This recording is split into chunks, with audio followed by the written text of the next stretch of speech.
Camaradas.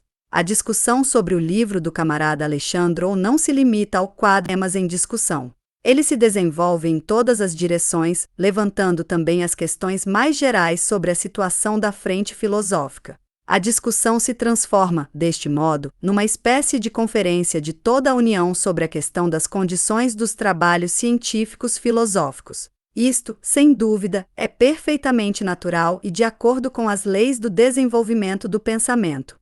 A elaboração do livro de História da Filosofia, o primeiro livro marxista dessa ordem, representa tarefa de imensa significação científica e política. Não é casual, pois a atenção dada a essa questão pelo Comitê Central, organizando a presente discussão. Elaborar um bom livro de História da Filosofia é fornecer à nossa intelectualidade, aos nossos quadros, à nossa mocidade, novas e poderosas armas ideológicas e ao mesmo tempo dar grande passo para a frente na estrada do desenvolvimento da filosofia marxista-leninista. É compreensível, assim, o elevado teor que se exige para o livro, tal como foi aqui reclamado. O alargamento do quadro da discussão tornou-se, por isso mesmo, útil. Seus resultados serão, sem dúvida, muito grandes. Tanto mais que aqui foram tratadas não somente as questões ligadas com a apreciação sobre o livro, mas também os mais vastos problemas dos trabalhos filosóficos. Eu me permito tratar dos dois temas. Estou longe de pensar em resumir as calorosas discussões, isto é tarefa que cabe ao autor do livro, de modo que inicio a discussão pela ordem. Antes de mais nada, peço desculpas pelo fato de recorrer ao emprego de citações, embora o camarada Baskin, de todas as maneiras possíveis, advertisse a todos nós de que deveríamos evitá-las. Certamente, a ele, velho lobo do mar da filosofia, é fácil sulcar os marés e oceanos da filosofia sem os instrumentos de navegação, navegando às cegas, como dizem os marinheiros. Que me seja concedido, porém, como grumete filosófico, que pela primeira vez ensaia passos no vacilante convés do navio filosófico, durante violenta tempestade, empregar as citações, à guisa de bússola, a fim de me permitir não perder a rota certa. Passemos ao exame do livro. Falhas do livro do camarada Alexandre. Penso que temos o direito de exigir de um livro de história da filosofia a observância às seguintes condições, que no meu modo de ver, são elementares. Primeiro, é preciso que no livro esteja exatamente definido o objetivo da história da filosofia como ciência. Segundo, que o livro seja científico, isto é, baseado nos fundamentos das conquistas contemporâneas do materialismo dialético e histórico. Terceiro, é indispensável para que a exposição da história da filosofia não seja escolástica, mas atuante e ao mesmo tempo criadora, que esteja ligada diretamente com os problemas contemporâneos e que seja conduzida de modo a projetar as perspectivas do futuro desenvolvimento da filosofia. Quarto, que o material citado, baseado sobre fatos, seja completamente controlado e de boa qualidade. Quinto, que o estilo da exposição seja claro, exato e convincente. Suponho que essas exigências acima apresentadas para o livro não foram satisfeitas. Antes de tudo, sobre o objetivo da ciência. O camarada Kivyenko salientou que o livro do camarada Alexandre não dá uma ideia clara sobre o objetivo da ciência e que, embora no livro se encontre grande quantidade de definições, tem particular significação o fato de nele não existir uma definição completa, generalizadora, porquanto cada definição particular esclarece somente aspectos parciais da questão. Esta observação é completamente correta. O objetivo da história da filosofia como ciência não é definido como tal. A definição dada à página 14 é incompleta. A definição da página 22 sublinhada em itálico, como definição básica, é visível e essencialmente incorreta, pois se estivéssemos de acordo com o autor de que a história da filosofia é a história do desenvolvimento progressivo e ascendente do conhecimento do homem sobre o mundo que o cerca, então isto significaria que o objetivo da história da filosofia coincide com o objetivo da história da ciência em geral, e a filosofia, mesmo neste caso, pareceria ser a ciência das ciências, o que já há muito foi rejeitado pelo marxismo. Materialismo e idealismo. Incorreta e inexata é também a afirmação do autor de que a história da filosofia é também a história do nascimento e desenvolvimento de muitas ideias contemporâneas, pois a noção de contemporâneo se identifica neste caso com a noção científica, o que, evidentemente, é errado. É indispensável extrair a definição do objetivo da história da filosofia da definição da ciência filosófica dada por Marx, Engels, Lenin e Stalin. Este é o lado revolucionário da filosofia de Hegel que Marx tomou e desenvolveu. O materialismo dialético não precisa de qualquer filosofia que fique acima de outras ciências. Das antigas filosofias persiste a doutrina sobre o pensamento e suas leis, isto é, a lógica formal e a dialética. E a dialética, na concepção de Marx, de acordo também com a de Hegel, inclui em si a atual chamada teoria do conhecimento, gnosiologia, a qual deve estudar o teu objetivo, de igual maneira historicamente, estudando e generalizando a origem e desenvolvimento do conhecimento, sua transição de não conhecimento para o de conhecimento, V. e Lenin Or. Com PT 18, página 11, em russo. A história científica da filosofia, consequentemente, é a história da germinação, nascimento e desenvolvimento da concepção materialista científica e suas leis. À medida que cresce o materialismo e este se desenvolve na luta contra as correntes do idealismo, a história da filosofia é também a história das lutas do materialismo contra o idealismo. No que se refere ao caráter científico do livro, do ponto de vista da utilização das conquistas contemporâneas do materialismo dialético e histórico, também sob esse aspecto o livro tem muitíssimas e sérias falhas. Uma revolução na filosofia. O autor descreve a história da filosofia e a marcha do desenvolvimento das ideias e sistemas filosóficos como evolução normal através de acréscimos e mudanças quantitativas sucessivas. Cria-se, assim, a impressão de que o marxismo surgiu como simples sucessor no desenvolvimento das doutrinas progressistas anteriores, principalmente da doutrina dos materialistas franceses, da economia política inglesa e das escolas idealistas de Hegel. O autor, na página 475, diz que as teorias filosóficas, criadas antes de Marx e Engels, embora contivessem às vezes grandes descobertas, não foram, contudo, consequentes até o fim e científicas em todas as suas conclusões. Tal definição distingue o marxismo dos sistemas filosóficos pré-marxistas somente como doutrina consequente até o fim e científica em todas as suas conclusões. Isto nos mostra que a diferença do marxismo das doutrinas filosóficas pré-marxistas consiste somente em que estas filosofias não foram até o fim consequentes e científicas, como também que os velhos filósofos somente se equivocaram. Como veem, trata-se aqui somente de mudanças quantitativas. Isto, porém, é metafísica. O aparecimento do marxismo constituiu uma verdadeira descoberta, foi uma revolução em filosofia. Certamente, como em qualquer descoberta, como em qualquer salto, interrompe-se a graduação em cada transição para o novo estado, o marxismo, pois, não podia ter origem sem preliminar acumulação de mudanças quantitativas em filosofia e, neste caso, somas de desenvolvimento da filosofia até a descoberta de Marx e Engels. O autor, evidentemente, não compreende que Marx e Engels criaram nova filosofia, que qualitativamente se diferencia de todas as predecessoras, não obstante estas terem sido também sistemas filosóficos progressistas.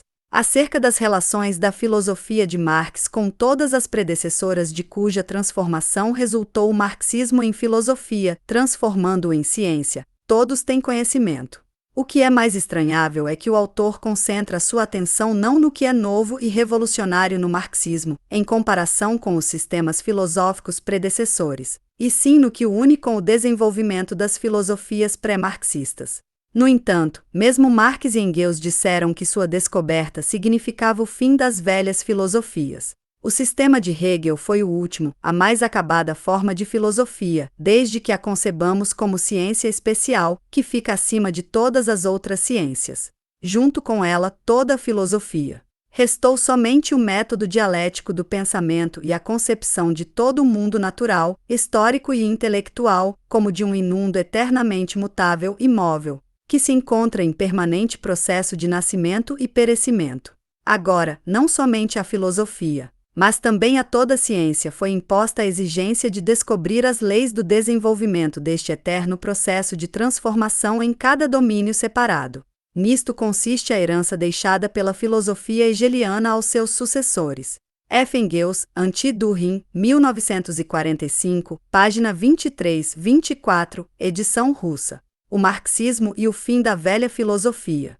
O autor não compreende, evidentemente, o processo histórico concreto do desenvolvimento da filosofia. Uma das essenciais, se não mesmo a principal falha do livro, é a ignorância do fato de que na marcha da história se substituem não somente as opiniões sobre estas ou aquelas questões filosóficas, mas até mesmo sobre um conjunto de questões. O próprio objetivo da filosofia sempre esteve em permanente transmutação, o que corresponde completamente à natureza dialética do conhecimento humano, e isto deve ser evidente a qualquer verdadeiro dialeta. A página 24 de seu livro, expondo a filosofia dos antigos gregos, o camarada Alexandrou escreve: a filosofia, como ramo independente do conhecimento, surgiu na antiga sociedade escravista grega. E mais adiante, a filosofia, surgindo no sexto século antes da nossa era, como ramo particular do conhecimento, teve larga propagação. Podemos, porém, falar sobre as antigas filosofias gregas como um ramo particular do conhecimento que se haja diferenciado? Absolutamente não.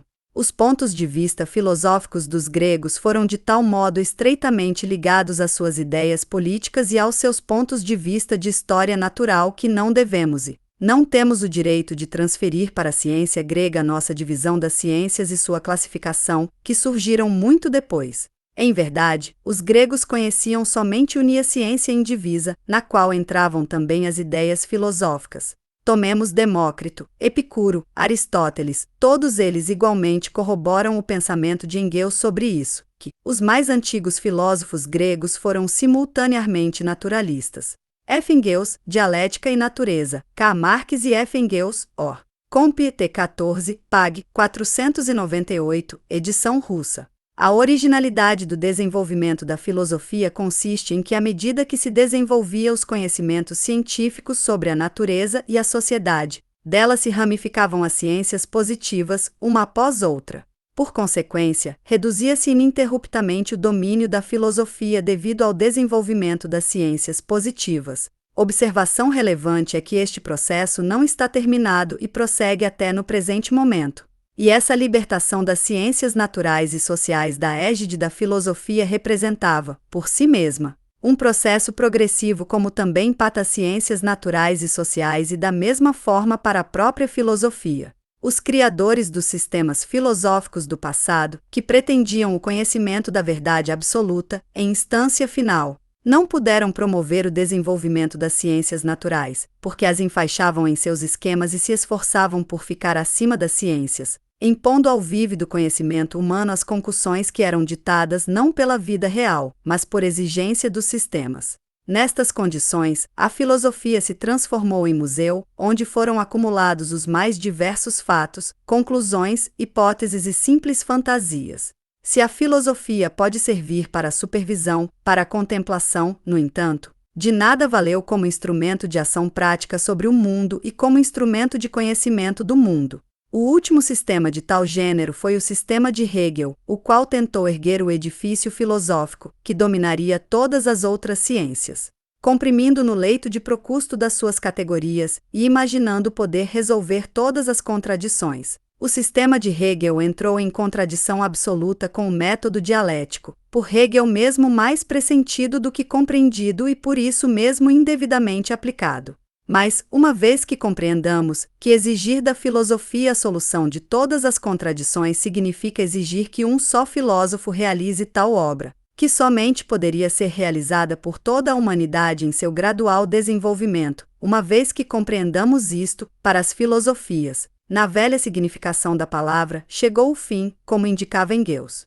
Por consequência, deixemos em paz a verdade absoluta, que por esse caminho é inatingível para o homem isolado, e nos esforcemos na pretensão de alcançar para nós as verdades relativas pelo caminho das ciências positivas, unificação de seus resultados com a ajuda do método dialético. F. Engels, L. Feuerbach. Marx e Engels, Or. Complut 14, página 640, edição russa. A descoberta de Marx e Engels representa o fim da velha filosofia, isto é, o fim daquela filosofia que pretendia dar uma universal explicação do mundo, uma filosofia científica do proletariado. As formulações vagas do autor obscurecem a maior significação revolucionária da genial descoberta filosófica de Marx e Engels. Acentuam quanto estava Marx ligado aos filósofos predecessores, e não mostram que, desde Marx, começa realmente um novo período de história da filosofia, que desde então se tornou ciência. A este erro está ligada estritamente a maneira não marxista com que o livro trata a história da filosofia, como de gradual mudança de uma escola filosófica para outra. Com o aparecimento do marxismo como concepção científica do proletariado, acaba o velho período da história da filosofia, aquele em que a filosofia era ocupação de indivíduos, propriedade de escolas filosóficas, compostas de pequeno número de filósofos e de seus discípulos, fechados, isolados da vida, do povo, estranhos ao povo. O marxismo não é uma escola filosófica dessa espécie. Ao contrário, é a superação das velhas filosofias, das que eram propriedade de uns poucos eleitos da aristocracia do espírito. É o princípio de um período completamente novo da história da filosofia, quando ela se torna arma científica nas mãos das massas proletárias, que lutam por sua libertação do capitalismo.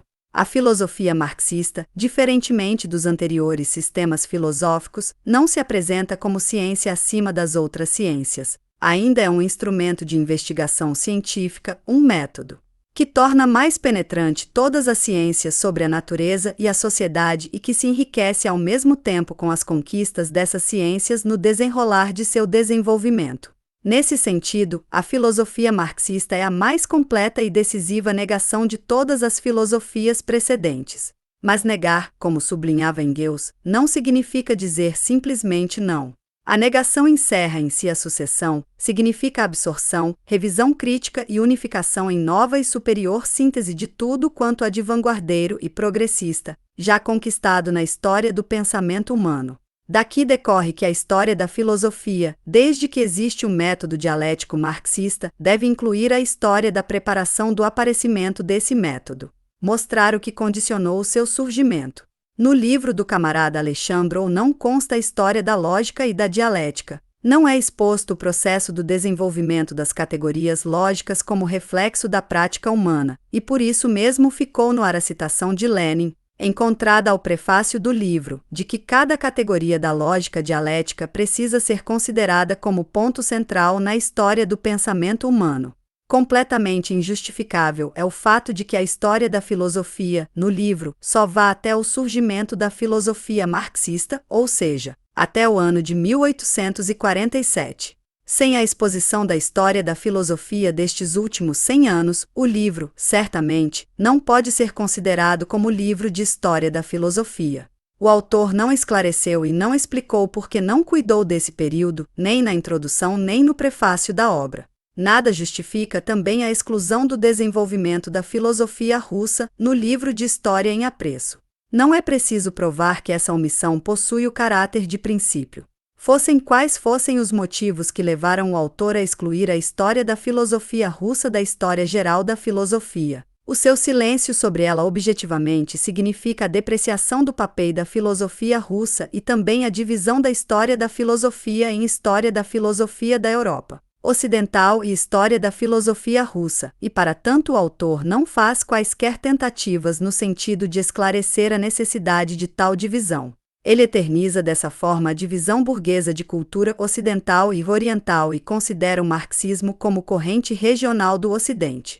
Mais que isso, na página 6 da introdução, demonstra com vigor uma tese inversa, insistindo que, não tendo estudado atentamente e utilizado a crítica profunda dos sistemas filosóficos do passado, realizada pelos clássicos da filosofia russa, não se pode organizar uma exposição científica sobre a marcha do desenvolvimento do pensamento filosófico nos países da Europa Ocidental. Por que, então, o autor não organizou essa correta exposição no livro? Tal fato permanece completamente incompreensível. Da mesma forma que o arbitrário modo de terminar a exposição da história da filosofia no ano de 1848, que deixam no leitor a mais opressiva impressão. Em suas intervenções, os camaradas aqui presentes também acertadamente apontaram as lacunas na exposição da história da filosofia do Oriente, que deveria ser clara. Evidentemente, também por esse motivo o livro precisa de radical revisão. Alguns camaradas salientaram que a introdução para o livro deveria, sem dúvida, significar o credo. do autor e também definir corretamente o objetivo dos problemas e métodos de investigação, mas que o autor, parece-lhes, não cumpriu essa obrigação.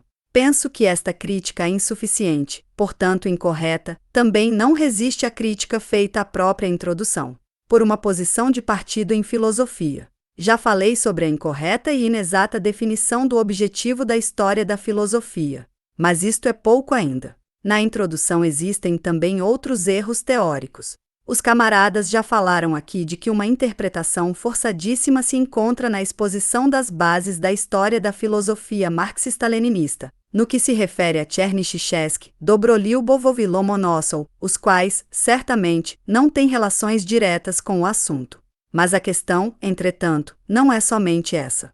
As citações apresentadas das obras desses grandes mestres e filósofos russos são escolhidas com evidente infelicidade, e as teses teóricas que elas encerram são, do ponto de vista marxista, incorretas e, eu diria mais, nocivas mesmo. Dizendo isso, nem no menor grau tenho em vista desacreditar os próprios autores dos textos citados, pois as citações, escolhidas arbitrariamente, se referem a questões que nada têm em comum com as em que tem em vista o autor. Ou melhor, o autor cita Chernyshevsky para provar que os fundadores dos vários e ainda que contrários sistemas filosóficos devem tolerantemente referir-se um ao outro. Que se me permita fazer citações de Chernyshevsky. Os continuadores de obra científica se rebelam contra os seus predecessores cujos trabalhos serviram de ponto de partida para os seus próprios trabalhos. Assim, Aristóteles inamistosamente olhava para Platão, Sócrates humilhava imensamente os sofistas, dos quais ele foi continuador. Nos tempos modernos encontramos também muitos exemplos semelhantes. Mas acontece, às vezes, casos de fundadores de novos sistemas compreenderem claramente a conexão de suas opiniões com os pensamentos expressos pelos seus predecessores, e modestamente, então, se intitularem de seus discípulos, ou que, revelando as deficiências das concepções de seus predecessores, ao mesmo tempo, claramente, confessam quanto contribuíram essas concepções para o desenvolvimento de seus próprios pensamentos. Tal foi, por exemplo, o caso de Spinoza com Descartes. Para a honra dos fundadores da ciência contemporânea, é preciso dizer que eles com respeito e quase amor filial olham para os seus predecessores, reconhecem completamente a grandeza de seus gênios, o caráter nobre e generoso de suas doutrinas, nas quais apontam o germe de suas próprias ideias. Pag 6-7, do livro de Alexandrov. Desde que o autor faz essas citações sem restrições, elas, evidentemente, são o seu próprio ponto de vista. Se isto é verdade, então o autor efetivamente se coloca no caminho da rejeição do princípio de partidarismo em filosofia, o qual é inerente ao marxismo-leninismo. São conhecidas a paixão e irreconciliabilidade, com as quais o marxismo-leninismo sempre conduziu e conduz áspera luta contra todos os inimigos do materialismo. Nessa guerra, os marxistas-leninistas submetem os seus adversários a uma crítica aniquiladora.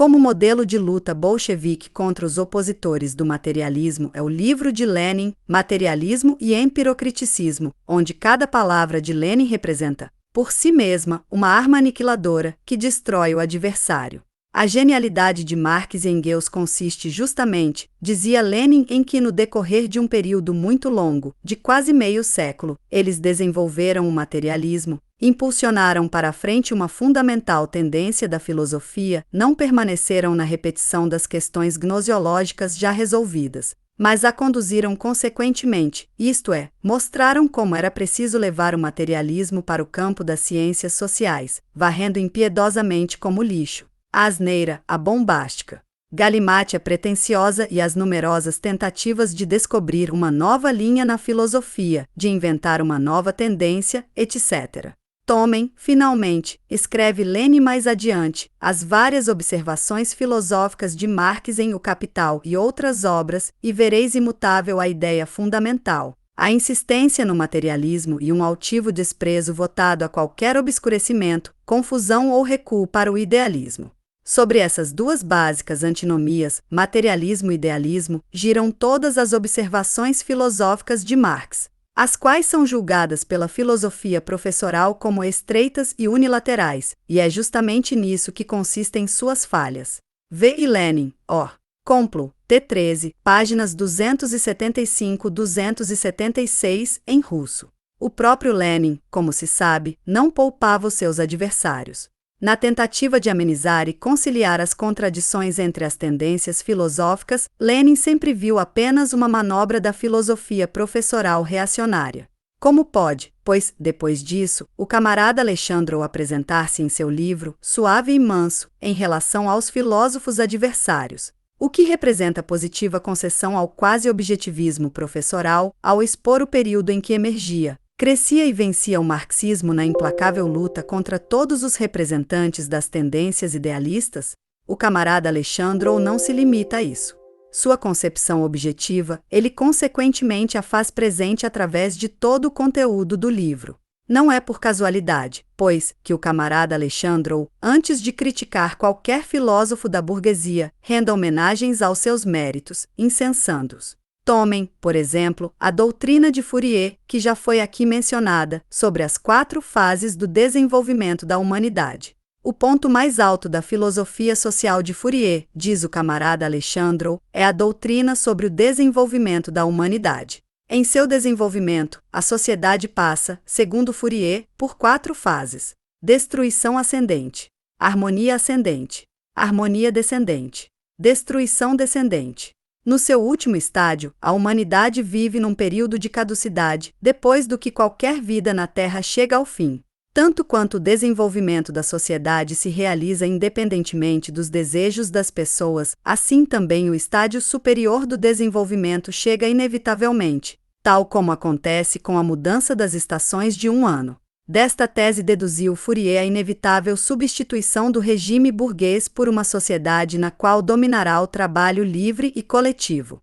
Na verdade, a teoria de Fourier do desenvolvimento da sociedade foi limitada pelo quadro das 4 fases, mas para aquela época ela representou grande passo para a frente. G. F. Alexandrov, História da Filosofia da Europa Ocidental, páginas 353-354. Aqui não há traço de análise marxista. Em comparação com o que representou a teoria de Fourier um passo à frente, se a sua limitação consistiu no fato de se referir a 4 fases no desenvolvimento da humanidade e que a 4ª fase constitui a destruição descendente, no conjunto da qual a vida na Terra chega ao fim, então como compreender-se queixa o autor de Fourier, de que sua teoria do desenvolvimento da sociedade é limitada a quadro de apenas 4 fases? Uma 5ª fase a humanidade a passaria no outro mundo. Sobre quase todos os velhos filósofos o camarada Alexandrov encontra oportunidade para dizer palavras amáveis. Quanto maior é o filósofo burguês, mais incenso lhe oferece. Tudo isso leva o camarada Alexandrov, possivelmente mesmo sem o suspeitar, a tornar-se cativo dos historiadores burgueses da filosofia, os quais partem do princípio de ver em cada filósofo, antes de tudo, um aliado de profissão, logo depois um adversário. Tais concepções, se desenvolvessem entre nós, inevitavelmente nos conduziriam ao objetivismo, para o servilismo em face dos filósofos burgueses e exaltação de seus méritos, para a privação, em nossa filosofia, do seu espírito combativo e agressivo. Mas isto significaria o abandono do princípio fundamental do materialismo, isto é, de seu partidarismo. Entretanto, Lenin nos ensinou que o materialismo encerra em si, por assim dizer, uma posição de partido que nos obriga, em qualquer apreciação de acontecimento, direta e abertamente tomar o ponto de vista de um determinado grupo. V. e Lenin, Or. Complo, TI, página 276, em russo. A exposição das concepções filosóficas no livro são feitas abstratamente, objetivamente, neutralmente. As escolas filosóficas são expostas no livro uma depois de outra ou uma ao lado de outra, mas não em luta uma contra a outra. Isto é também concessão à tendência acadêmica e professoral. Não é por acaso, como veem, que, nessa ligação, a tese do princípio de partidarismo em filosofia não foi absolutamente adotado pelo autor. Na qualidade de exemplo de partidarismo em filosofia, o autor apresenta a filosofia de Hegel e a luta das filosofias inimigas ele descreve como sendo a luta dos princípios reacionários e progressistas dentro da própria filosofia de Hegel. Tal método de demonstração é não somente ecletismo objetivista, mas também uma clara condescendência para com Hegel. porquanto por esse método pretende provar que sua filosofia contém tanto de progressismo quanto também de reacionarismo. Para acabar com esta questão, acrescento também que o método aconselhado pelo camarada Alexandrov, de apreciação dos diferentes sistemas filosóficos, igualmente com méritos existem também defeitos, vide página 7 do livro de Alexandrov, ou importante significação tem do mesmo modo tal e tal teoria, que esse método sofre de extrema falta de determinação, é metafísico e somente capaz de amaranhar o assunto. É incompreensível porque necessitou o camarada Alexandrov de fazer concessões às tradições científicas acadêmicas das velhas escolas burguesas e esquecer a tese fundamental do materialismo que exige a irreconciliabilidade na luta contra os seus adversários. Saber utilizar o método materialista dialético. Ainda uma observação. A análise crítica dos sistemas filosóficos deve ter um objetivo. As opiniões e ideias filosóficas, há bastante tempo derrotadas e enterradas, não merecem muita atenção.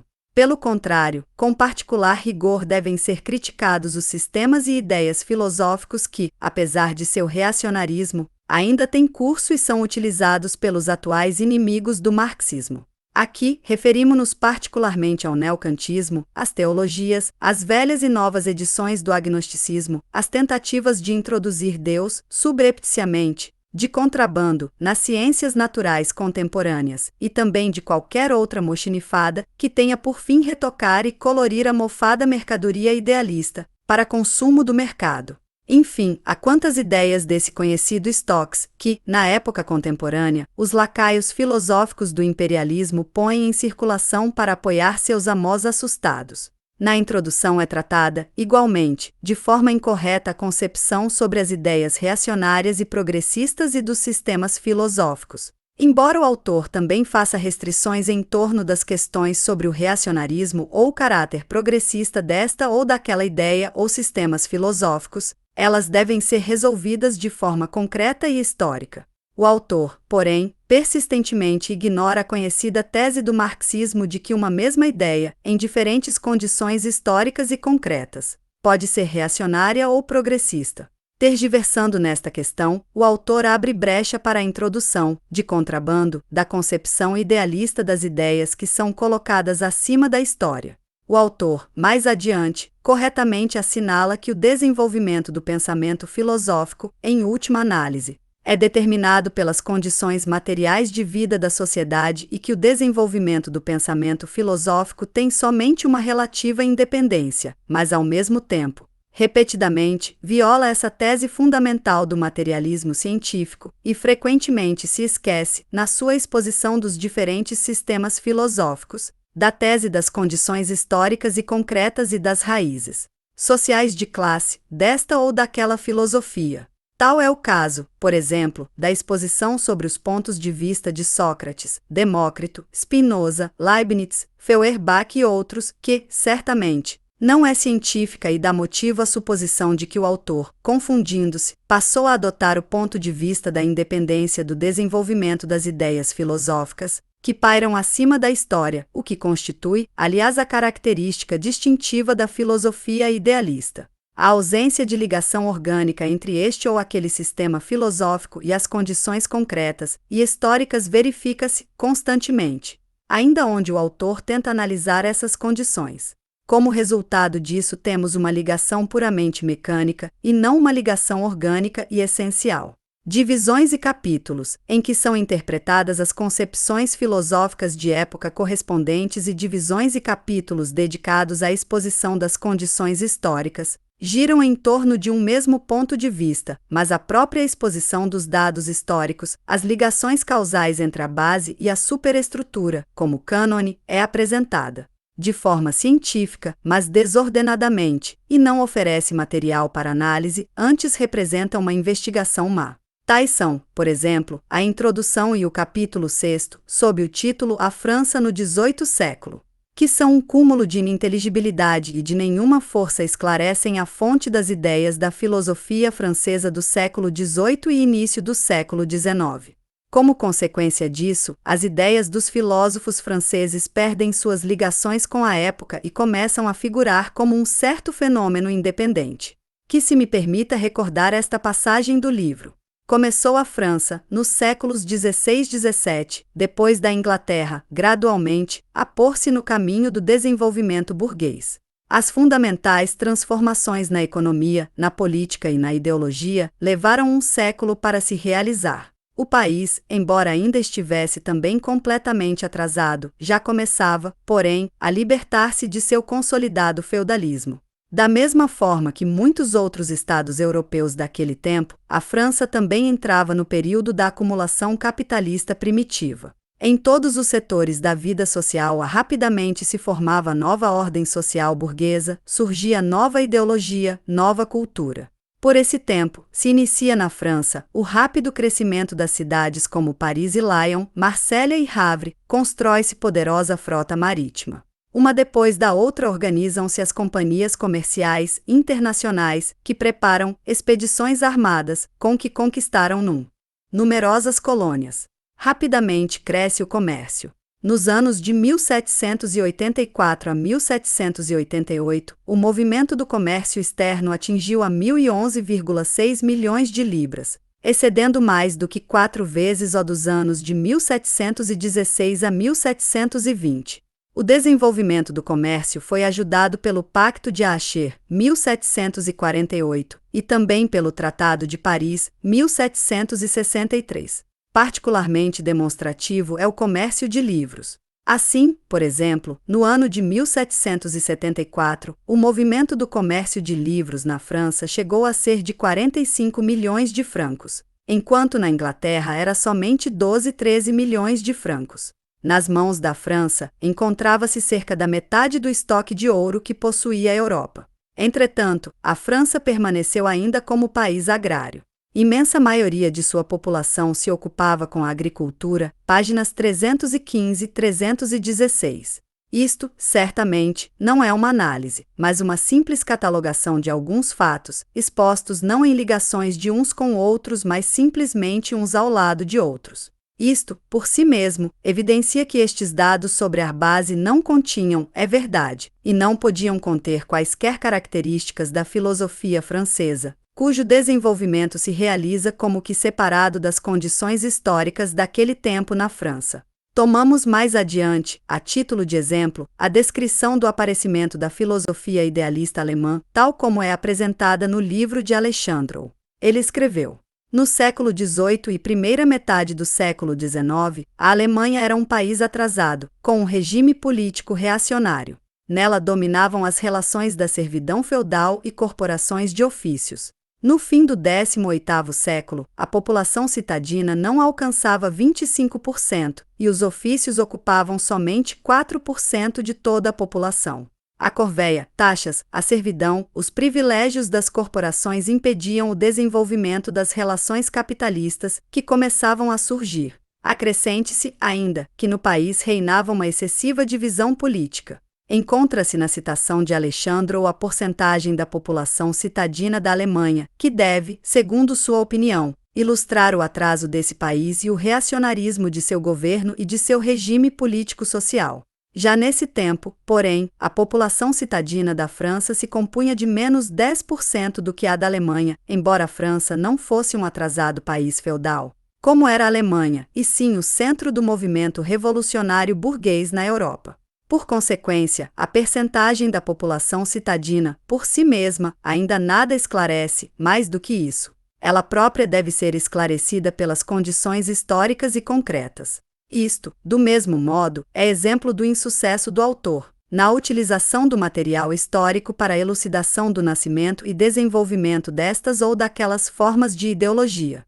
Mais adiante, Alexandre escreveu: os mais conhecidos ideólogos da burguesia alemã daquele tempo, Kant, depois Fichte e Hegel, nos sistemas filosóficos idealistas que criaram, exprimiram de forma abstrata, condicionada pela limitação da realidade alemã, a ideologia da burguesia alemã daquela época. Comparemos esta exposição dos fatos, fria, indiferente e objetivista, por meio da qual não se podem compreender as causas do nascimento do idealismo germânico, com a análise marxista das condições daquele tempo na Alemanha, exposta num estilo vivo, combativo que comove e convence o leitor. Eis como Engels caracterizava essas condições na Alemanha.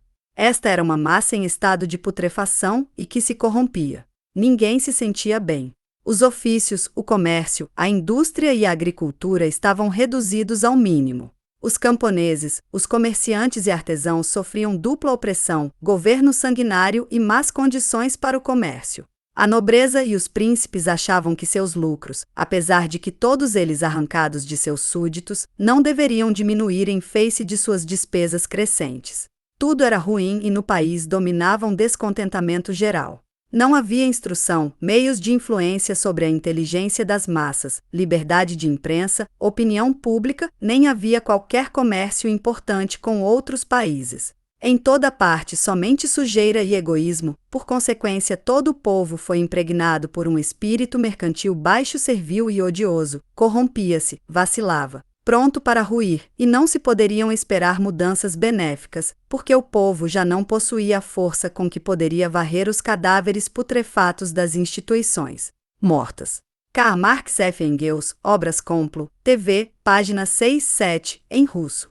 Comparem esta caracterização de Engels, clara, penetrante, exata, profundamente científica, com a caracterização que dá Alexandrov, e vereis como o camarada Alexandrov se utiliza mal do material de inesgotável riqueza que nos foi deixado pelos fundadores do marxismo. Desse modo, o autor não resolveu o problema da utilização do método materialista para a exposição da história da filosofia. E isto tira do livro seu caráter científico e transforma-o, em considerável medida, numa descrição biográfica dos filósofos e de seus sistemas filosóficos, considerados fora das condições históricas.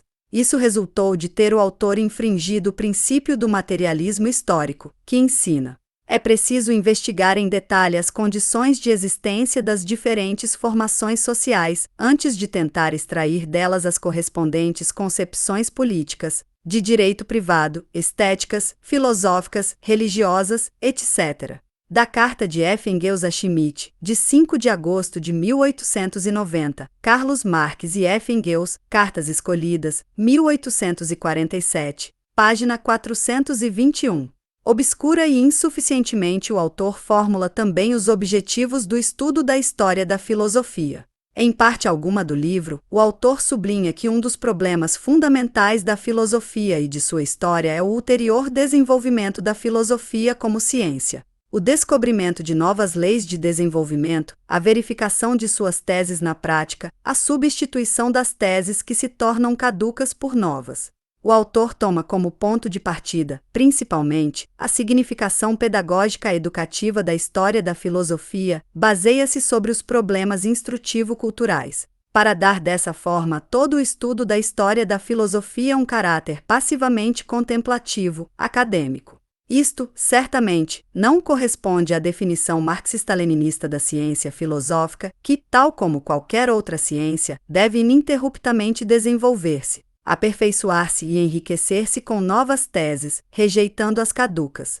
O autor, concentrando a sua atenção sobre o aspecto instrutivo do livro, com isso limita o desenvolvimento da ciência, como se o marxismo-leninismo já tivesse atingido seu teto, donde o problema do desenvolvimento de nossa doutrina já não constituíra a principal tarefa. Tal raciocínio contradiz o espírito do marxismo-leninismo, visto que ele começa por apresentar o marxismo metafisicamente, como doutrina acabada e completa, e isso só pode conduzir para o esgotamento dos vividos e perquiridores pensamentos filosóficos, as relações entre a filosofia e as ciências naturais. Assim, vai completamente mal o problema do esclarecimento das questões do desenvolvimento das ciências naturais. A história da filosofia, sem direta injúria ao espírito científico, não se pode expor fora das ligações com as conquistas das ciências naturais. O livro do camarada Alexandrov não dá possibilidade de esclarecer, por força disso, as condições de nascimento e desenvolvimento do materialismo científico, que cresceu sobre o fundamento granítico das conquistas contemporâneas das ciências naturais. Expondo a história da filosofia, o camarada Alexandrov conseguiu desligá-la da história das ciências naturais. É característico que, na introdução, onde expõe as bases da orientação do livro, o autor, nem com uma palavra, se refere à inter-relação da filosofia com as ciências naturais. Ele silencia sobre as ciências naturais mesmo quando isso pareceria completamente impossível. Assim, na página 9, o autor escreveu Lenin em seus trabalhos, e particularmente no Materialismo e Empirocriticismo, elaborou de forma completa e impulsionou bem para frente essa doutrina marxista sobre a sociedade. O camarada Alexandrov conseguiu, falando sobre o materialismo e empirocriticismo, passar por cima dos problemas das ciências naturais e de suas ligações com a filosofia. Salta aos olhos a imensa pobreza, miserabilidade e caráter abstrato que caracterizam o nível das ciências naturais deste ou daquele período. Sobre as ciências naturais deste ou daquele período. Sobre as ciências naturais dos antigos gregos, Alexandrov disse que, ao seu tempo, teve lugar a germinação da ciência sobre a natureza, página 26. Sobre o último período da época da escolástica, 12 e 13 séculos, diz que nele apareceram muitas invenções e aperfeiçoamentos técnicos. Pague 120. No mesmo lugar onde o autor tenta esclarecer as formulações vagas, apresenta pouco coerente lista de descobertas. Junto com isso, no livro, admite erros berrantes, que nos surpreendem pelo que revelam de sua ignorância nas questões de ciências naturais. Que valor tem, por exemplo, a seguinte descrição do desenvolvimento da ciência na época da Renascença? O sábio Guericke, que construiu sua famosa bomba pneumática e demonstrou a existência da pressão atmosférica, que substitui, por si mesma, a ideia sobre o vácuo. Isso foi provado praticamente, pela primeira vez, com as experiências das esferas de Magdeburgo. Pessoas houve, no transcurso dos séculos, que discutiram sobre onde encontrar-se o centro do mundo e se era possível considerar o nosso planeta como esse centro. Eis que, porém, no domínio da ciência, surge Copérnico e depois Galileu Galilei. Este prova a existência de manchas no Sol e mudanças em suas posições. Ele vê nisso e em outras descobertas a confirmação da doutrina de Copérnico sobre a contextura heliocêntrica do nosso sistema solar. O barômetro ensinou às pessoas predizer o tempo. O microscópio substituiu o sistema de hipóteses sobre a vida dos organismos infinitamente pequenos e desempenhou um grande papel no desenvolvimento da biologia. A bússola ajudou a Colombo provar, experimentalmente, a esfericidade de nosso planeta. Pague 135. Aqui, quase que cada proposição é um absurdo. Como podia a pressão atmosférica substituir a ideia sobre o vácuo? Será que a existência da atmosfera nega a existência do vácuo? De que maneira o movimento de mancha no Sol confirmou a doutrina de Copérnico? A ideia de que o barômetro prediz o tempo é uma das noções mais anticientíficas. Infelizmente, as pessoas, até agora, não sabem como conseguir prever o tempo, o que de todos vós é bem conhecido pela experiência prática de nosso serviço de meteorologia. Mais adiante. Será que o microscópio pode substituir o sistema de hipóteses? E, afinal, o que significa a esfericidade do nosso planeta? Até aqui, parecia-me que esférico podia ser forma. Pérolas semelhantes encontram-se a granel no livro do camarada Alexandrov. O autor, porém, admite também os mais essenciais erros de princípio. Assim, ele considera, página 357, que o método dialético teve as condições de seu surgimento criadas pelo progresso das ciências naturais. Já na segunda metade do século XVIII, isto, radicalmente, contraria a conhecida tese de Engels sobre isso, que o método dialético teve as condições de seu surgimento criadas com a descoberta da constituição celular do organismo. Doutrina sobre a conservação e transformação da energia e doutrina de Darwin. Todas estas descobertas ocorreram no 19º século. Partindo de sua falsa concepção, o autor abre espaço, em seu livro, para a enumeração das descobertas do século XVIII. Fala muito sobre Galvani, Laplace, Lyell, mas com preferência às três grandes descobertas indicadas por Engels, ele se limita ao seguinte. Assim, por exemplo, ainda durante a vida de Feuerbach, foi criada a doutrina sobre a célula, a doutrina sobre a transformação da energia e aparecia a teoria de Darwin sobre a origem das espécies por meio da seleção natural. Pag 427. Tais são as falhas fundamentais do livro. Eu me abstraio das falhas secundárias e particularidades, porque não quero também repetir as muito preciosas observações críticas, no sentido teórico e prático, que aqui foram feitas. A conclusão é a seguinte: o livro é mau e necessita de uma revisão radical. Mas a revisão do livro significa, antes de tudo, a superação dos incorretos e confusos pontos de vista que, evidentemente, são correntes no meio dos nossos filósofos, entre os quais também se encontram os dirigentes. E aqui eu passo para a segunda questão, a questão sobre a situação da nossa frente filosófica. Segunda, sobre a situação da nossa frente filosófica. O livro do camarada Alexandre recebeu a aprovação da maioria de nossos trabalhadores filosóficos dirigentes, foi indicado para o Prêmio Stalin, recomendado como livro didático e mereceu numerosas apreciações elogiosas em revistas e jornais.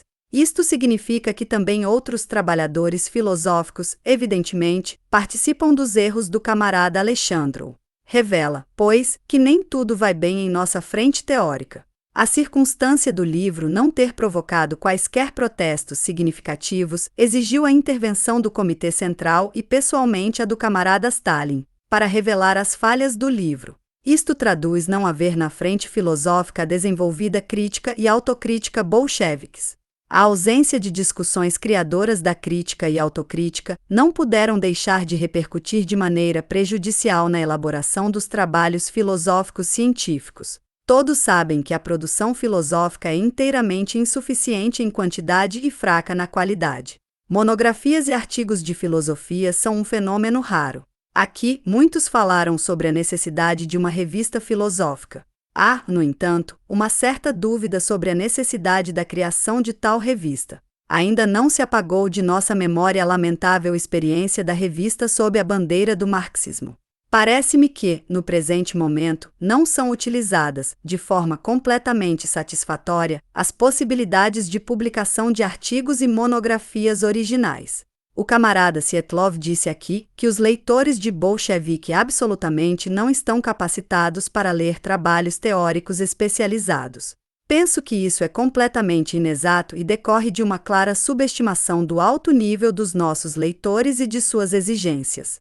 Tais opiniões, parece-me, são resultantes da incompreensão do fato de absolutamente não ser a nossa filosofia propriedade de pequenos grupos de filósofos profissionais, mas sim propriedade de toda a cultura soviética. Nos tempos pré-revolucionários, não havia mal algum, de acordo, aliás, com as tradições, que as maçudas revistas russas progressistas, ao lado dos artigos artístico-literários, publicassem também trabalhos científicos, entre os quais os de filosofia. Nossa revista Bolshevik, por todos os motivos, possui muito mais público do que qualquer revista filosófica e enclausurar o trabalho criador dos nossos filósofos nas revistas especializadas em filosofia, parece-me, representaria uma ameaça de estreitamento da base de nosso trabalho filosófico. Peço que não me julguem como adversário da revista, porém, parece-me que a escassez de trabalhos filosóficos em nossas volumosas revistas e no Bolshevik revela a necessidade de se iniciar, antes de mais nada, a superação dessa falha, utilizando-nos, a princípio, das nossas volumosas revistas e do Bolshevik, onde, especialmente, nas volumosas revistas, de tempos em tempos, ainda agora, aparecem artigos de caráter filosófico que apresentam, sem dúvida, interesse científico e social. Também é anêmica a temática da nossa instituição filosófica dirigente, isto é, do Instituto de Filosofia da Academia de Ciências e do Professorado, etc. O Instituto de Filosofia, na minha opinião, apresenta um quadro bastante desolador, não une os trabalhadores da periferia, não está ligado a eles. E por isso não é uma instituição de caráter nacional. Os filósofos da província são abandonados a si mesmos, embora eles representem, como sabeis, grande força não utilizada, para pesar nosso. A temática dos trabalhos filosóficos, entre os quais se incluem também trabalhos de concurso para a obtenção de graus científicos, está voltada para o passado, para assuntos históricos inexpressivos e de nenhuma responsabilidade, como, por exemplo, a heresia de Copérnico no passado e no presente. Isto conduz a um certo renascimento da escolástica. Deste ponto de vista, parece-nos estranho tenha havido aqui discussão sobre Hegel.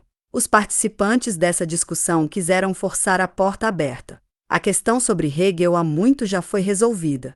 Para revivê-la não existe qualquer fundamento, nenhum novo material, além dos que já foram apresentados e apreciados. A própria discussão seria desapontadoramente escolástica e dela resultaria tão pouca coisa como a seu tempo a escolástica não esclareceu as questões sobre o direito de se persignar com 2 ou 3 dedos, ou sobre se Deus pode criar uma pedra que não possa levantar, e também a de se a mãe de Deus foi ou não virgem.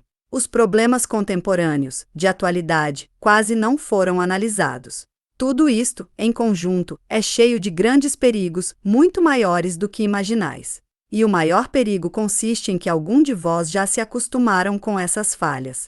Conduzir nossa ciência para a frente. No trabalho filosófico não se percebe espírito de luta e tampouco o espírito peculiar aos tempos bolcheviques. A respeito, algumas teses errôneas do livro são um eco do atraso em toda a frente filosófica e por isso não podemos considerá-las como um fato casual, isolado, mas sim como reflexo de um fenômeno geral. Aqui, frequentemente, se usa a expressão frente filosófica. Mas onde se encontra, propriamente falando, essa frente?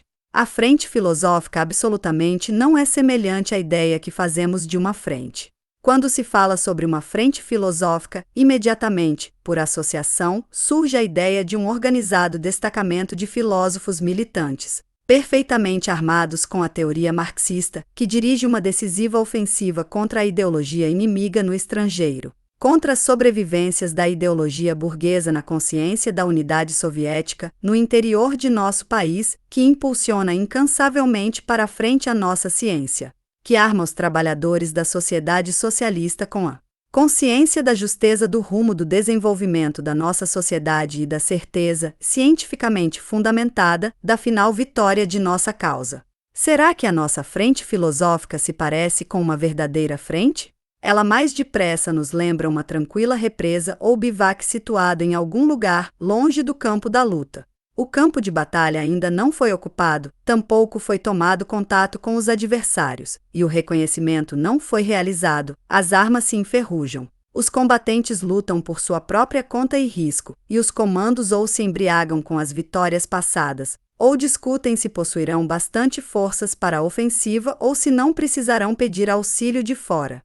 Também discutem sobre tema de quanto pode a consciência atrasar-se da realidade da vida, e com isso pretendem provar que não estão demais atrasados. E, entretanto, nosso partido precisa extremamente da elevação dos trabalhos filosóficos. As rápidas mudanças que todo dia se verificam na nossa vida socialista não são generalizadas pelos nossos filósofos, não são estudadas e justificadas do ponto de vista da dialética marxista. E por isso mesmo dificultam as condições para o futuro desenvolvimento da nossa ciência filosófica. A situação se apresenta de tal modo que o desenvolvimento do pensamento filosófico se realiza, em considerável medida, apesar dos nossos filósofos profissionais. Isto é completamente inadmissível.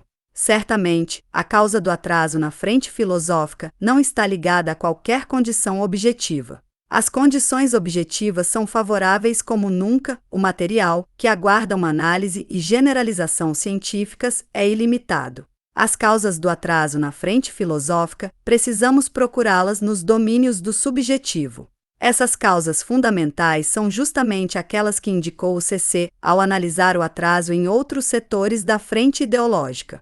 Como vos lembrais, as conhecidas decisões do CC sobre as questões ideológicas foram dirigidas contra a falta de ideologia e o apoliticismo na literatura e nas artes, contra os que se afastam da temática contemporânea e se volvem para o passado, contra a admiração em face de todo o que é estrangeiro, e a favor do partidarismo bolchevique combativo na literatura e na arte. É sabido que muitos destacamentos de trabalhadores de nossa frente ideológica já chegaram a conclusões apropriadas, apoiados nas decisões do CC. Por esse caminho já alcançaram sucessos consideráveis. Não obstante isso, os nossos filósofos profissionais se atrasaram. Evidentemente, não prestam atenção à falta de princípios e de ideologia no trabalho filosófico, ao desprezo pela temática contemporânea, ao servilismo e à bajulação em face da filosofia burguesa. Eles, evidentemente, imaginam que a viragem na frente ideológica não os atinge. Agora, todos veem que essa viragem é necessária e dela precisam participar. Sobre o fato da frente filosófica não se encontrar nas primeiras linhas do trabalho ideológico, também cabe considerável parte de culpa ao camarada Alexandrov. Ele não possui, para pesar nosso, uma capacidade crítica e penetrante para revelar as falhas do trabalho. Ele claramente superestima suas próprias forças, não se apoiando na experiência e conhecimento dos grandes conjuntos de filósofos. Mais que isso, ele apoia demais o seu trabalho no estreito círculo dos mais íntimos colaboradores, também admiradores de seu talento. A atividade filosófica acabou sendo monopolizada nas mãos de pequeno grupo de filósofos, mas a maior parte dos filósofos, especialmente os da província, não foi atraída para o trabalho dirigente. Dessa forma, foi prejudicada a justa inter-relação entre os filósofos. Agora, todos veem que a elaboração de trabalhos como um livro de história da filosofia não é tarefa para um só homem, e que o camarada Alexandre deveria inicialmente atrair para o trabalho largo conjunto de autores, isto é, especialistas em materialismo dialético, especialistas em materialismo histórico, historiadores, naturalistas e economistas. O camarada Alexandre escolheu um caminho errado para a elaboração do livro, não se apoiando sobre largo círculo de pessoas capacitadas. É indispensável corrigir esse erro. Os conhecimentos filosóficos são, certamente, entre nós, propriedade de grandes círculos de filósofos soviéticos. O método de atração do maior número de autores para a elaboração do livro de filosofia, agora, aplica-se plenamente para a redação de um livro de economia política, que deve ficar pronto no mais curto espaço de tempo, e para o trabalho de sua redação devem ser atraídos largos círculos não somente de economistas, mas também de historiadores e filósofos. Tal método de elaboração é o mais promissor. Ele implica também uma outra ideia, a de reunir os esforços dos vários destacamentos de trabalhadores ideológicos, no presente insatisfatoriamente ligados entre si, para a solução dos grandes problemas, que têm uma significação científica geral.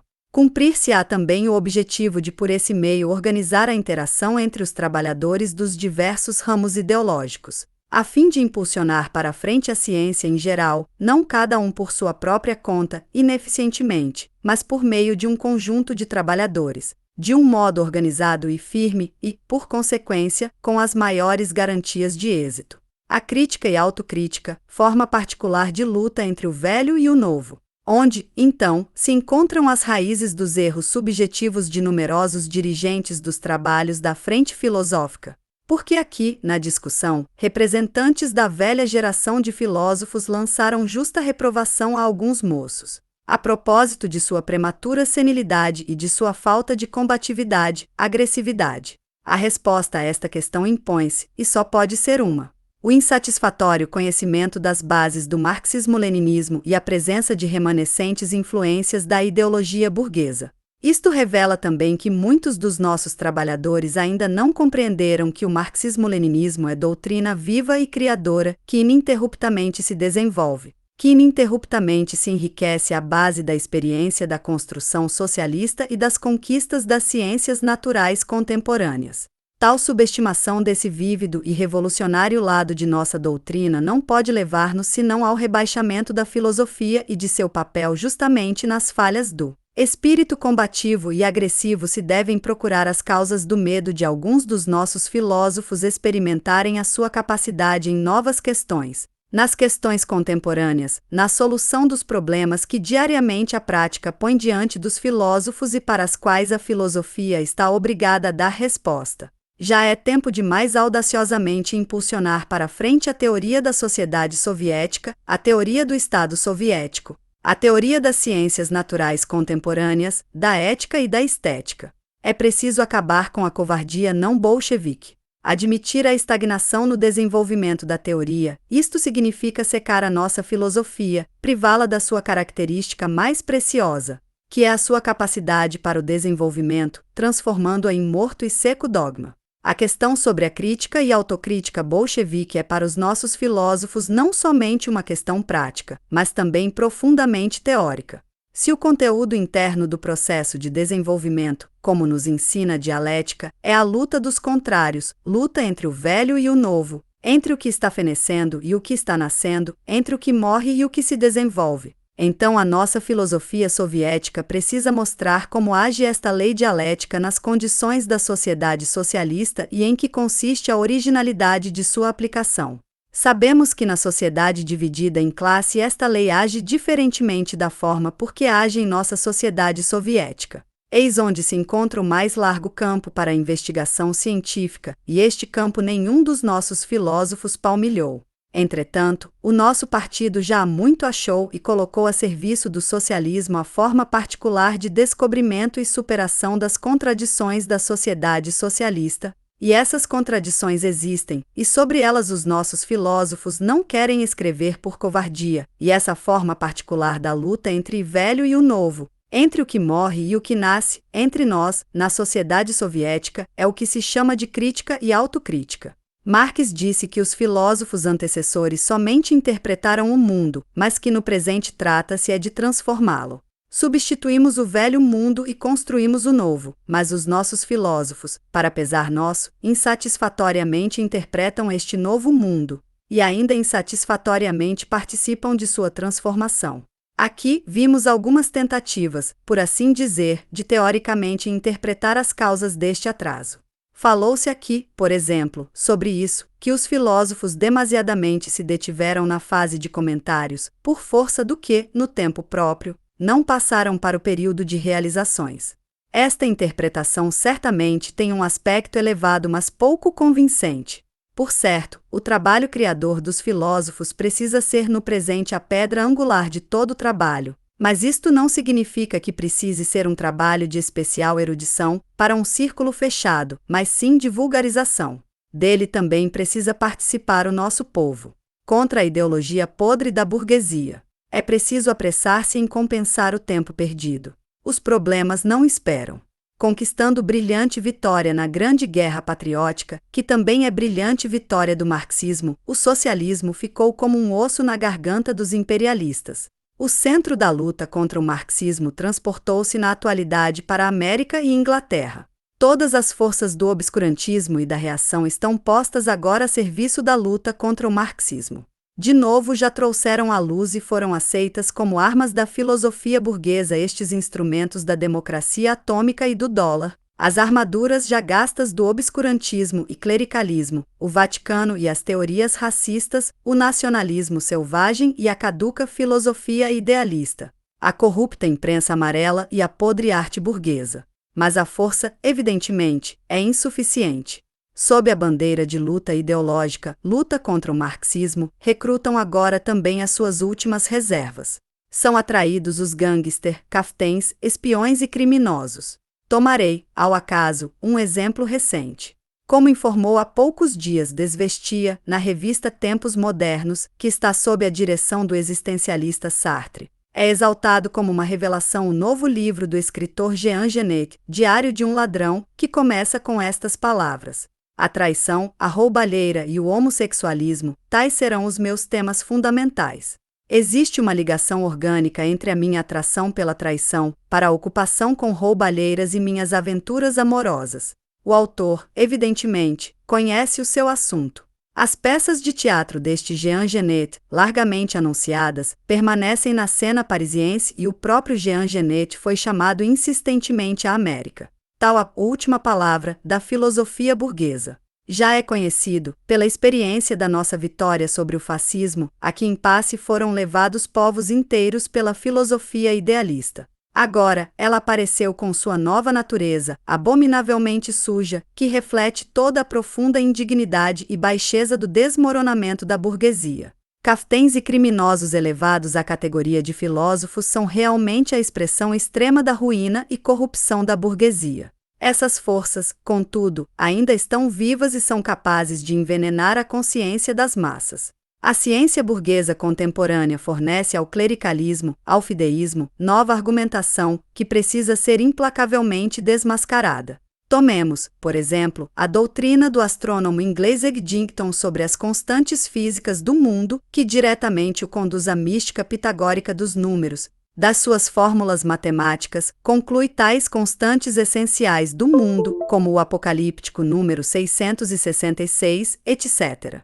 Não compreendendo a marcha dialética do conhecimento, a interrelação das verdades absoluta e relativa, muitos continuadores de Einstein, transferindo certamente os resultados das investigações das leis do movimento de uma parte limitada e finita do universo para todo o universo infinito. Chegam até a ideia de que o mundo é finito, até a sua limitação no tempo e no espaço.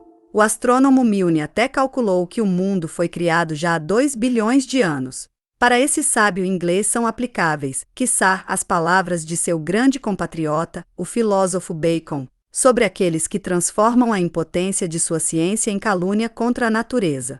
Igualmente, as manobras kantianas dos físicos atômicos da burguesia contemporânea conduzem-os à conclusão lógica sobre o livre-arbítrio no eletrônico. As tentativas de interpretar a matéria tão somente como um conjunto de ondas, com o diabo a 4. Aí há um campo colossal para a atividade dos nossos filósofos, que devem analisar e generalizar as conquistas das ciências naturais contemporâneas, lembrando-se da indicação de Engels de que o materialismo deve se modificar segundo toda nova grande descoberta, que marque época nas ciências naturais. F. Engels, Ludwig Feuerbach, Karl Marx e F. Engels, Or. Complo, T14, página 647. A quem, então, cabe essa tarefa, se não a nós, do país em que venceram o marxismo e seus filósofos, de estar à frente na luta contra a putrefata e nojenta ideologia burguesa? A quem cabe essa tarefa, se não a nós, de desfechar golpes destruidores? A vitória do marxismo. Das cinzas da guerra nasceram novos estados democráticos e o movimento de libertação nacional dos povos coloniais. O socialismo se impôs na ordem do dia da vida dos povos.